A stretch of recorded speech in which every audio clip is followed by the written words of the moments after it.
জামাত যেটি বলে ভোট চাইছে যে আমাদেরকে একটিবার দেখেন, মানে বিএনপিকে আগে দেখেছেন, আওয়ামী লীগকে তো দেখেছেন।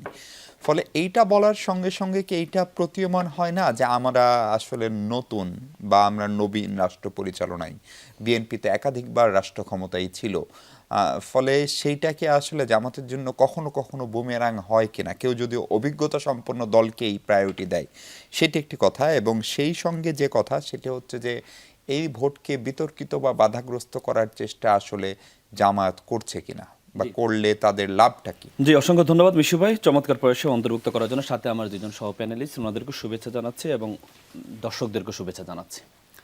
প্রথম কথা হচ্ছে জামাত নতুন, আমাদের অ্যারাবিক একটা কথা আছে যে আজাদিদুল আজিম, নতুন মানে মিষ্ট।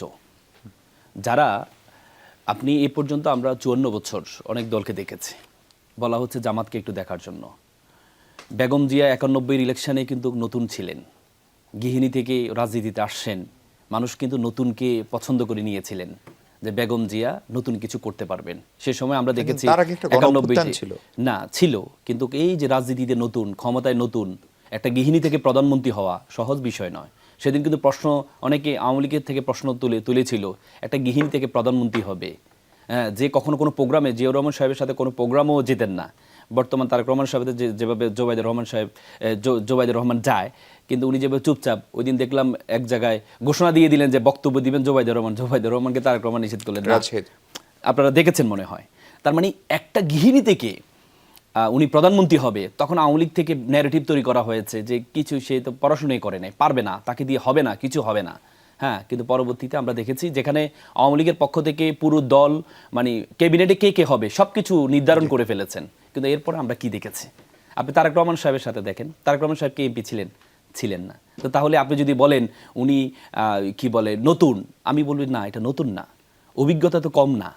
বর্তমানে যে এক্সিস্টিং যে দলগুলো আছে, সবচেয়ে বেশি অভিজ্ঞতা কিন্তু জামাতের, সবচেয়ে বেশি অভিজ্ঞতা। তো সুতরাং নতুন বলে দল হিসেবে অভিজ্ঞ।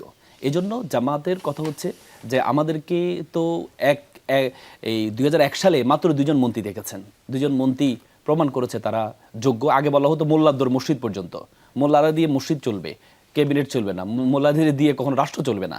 কিন্তু 2জন দেখিয়ে দিয়েছেন যোগ্যতা, গুড গভর্নেন্সের মাধ্যমে একটা দেশকে যে সুন্দর করা যায়, একটা ক্যাবিনেটকে যে সুন্দর করা যায়। এবং পরবর্তীতে বহুজন চেষ্টা করেছে তাদের দুর্নীতি বের করার জন্য, পারেনি। সুতরাং যেহেতু 2জন দেখেছেন, পুরোটা একটু দেখেন, পুরোটা একটু দেখেন। যদি দেখার পর যদি দেখেন যে তারা ব্যর্থ, তাহলে বাদ দিয়ে দিয়েন। তারপর আপনি যে বিষয়টা নিয়ে আসলেন বাধাগ্রস্ত, আপনি দেখেন বাধাগ্রস্ত কে করছে। তফসিল ঘোষণার প্রচারের প্রথম দিনে প্রথম হত্যাকাণ্ড কোথায় হয়েছে? শেরপুরে হয়েছে। একটা উপজেলা সেক্রেটারিকে প্রকাশ্যে দিবালোকে ভিডিও আমরা দেখেছি, তাকে হত্যা করা হয়েছে। এবং কে হত্যা করেছে সেই ভিডিওটা আমরা দেখেছি। যে উপজেলা সেক্রেটারি, সেই উপজেলার সভাপতি ছিলেন উপস্থিত, সেই উপজেলার ছাত্রদলের সভাপতি ছিলেন, মানে চিনতো, একজন অপরকে চিনেও তাকে লাঠি দিয়ে পিটিয়ে হত্যা করা হয়েছে। আজকে আমরা কি দেখলাম? আজকে দেখলাম উচ্চ আদালত থেকে প্রত্যেকের 40 জনকে জামিন দিয়ে দিলেন। তাহলে এই যে ক্ষমতার অপব্যবহার, ক্ষমতার অপব্যবহার আওয়ামী লীগ আমলে আমরা দেখেছি, ক্ষমতার অপব্যবহার। সেই ক্ষমতা আপনি যখন জামিন দিয়ে দেন, তার মানে এটা আপনি পুরো জাতিকে শিক্ষা দিয়ে দিলেন যে তোমরা আরো মারো, কোনো সমস্যা নেই, আদালত আমাদের আছে। এটা হচ্ছে শিক্ষা দেওয়া। কিন্তু আপনি যদি এক্সাম্পল ক্রিয়েট করতেন, না, অপরাধী যে হোক, যেভাবে স্থগিত করা হয়েছে, যেভাবে শেরপুরের কমিটিকে স্থগিত করা হয়েছে, এটা এক্সাম্পল ক্রিয়েট হয়েছে। আমি সেদিন মিডিয়াতে বলেছিলাম, যদি শুধুমাত্র ক্ষোভ নিরসনের জন্য হয় তাহলে এটা জাতির জন্য অ্যালার্মিং। আর যদি এটি হয় যে না, আমরা একটা এক্সাম্পল ক্রিয়েট করতে চাই। আজকে দেখেন যারা হত্যা আসামি ছিল প্রত্যেকের পক্ষে দাঁড়িয়েছেন বিএনপি আইনজীবীরা, সবাই আমরা দেখেছি। কিন্তু এটা আদালতের সিদ্ধান্ত, কিন্তু আমাদের আদালতগুলো আপনারা দেখেছেন যে হাদির যে আসামি, সে আসামির পক্ষে বিএনপির এই আইন বিষয়ক সম্পাদক দাঁড়িয়েছিলেন। আবরারের হত্যাকারীদের পক্ষেও তো জামাতের আইনজীবীরা অনেকে দাঁড়িয়েছিলেন। আমি যে 5 আগস্টের পরের কথা বললাম আপনাকে, 5 আগস্টের পরে যার 2টি অস্ত্র হত্যা মামলা, আপনি আইন উপদেষ্টা কি বলেছেন? আইন উপদেষ্টা নিজেই এটাকে স্বীকার করেছেন। যখন বিচারকগুলো কি আমাদের দেখেন, আমরা তো সব জায়গায় নোট অফ ডিসেন্ট দেওয়ার চেষ্টা করি, বিচারপতিগুলো সবগুলো পলিটিক্যাল নিয়োগ হয়। এই বিচারপতিগুলো চিন্তা করে পলিটিক্যাল যারা আছে তাদেরকে যদি আমি কনভিন্স করতে পারি, তাহলে আমি অ্যাপ্লাই ডিভিশন যাওয়া আমার জন্য সহজ হবে।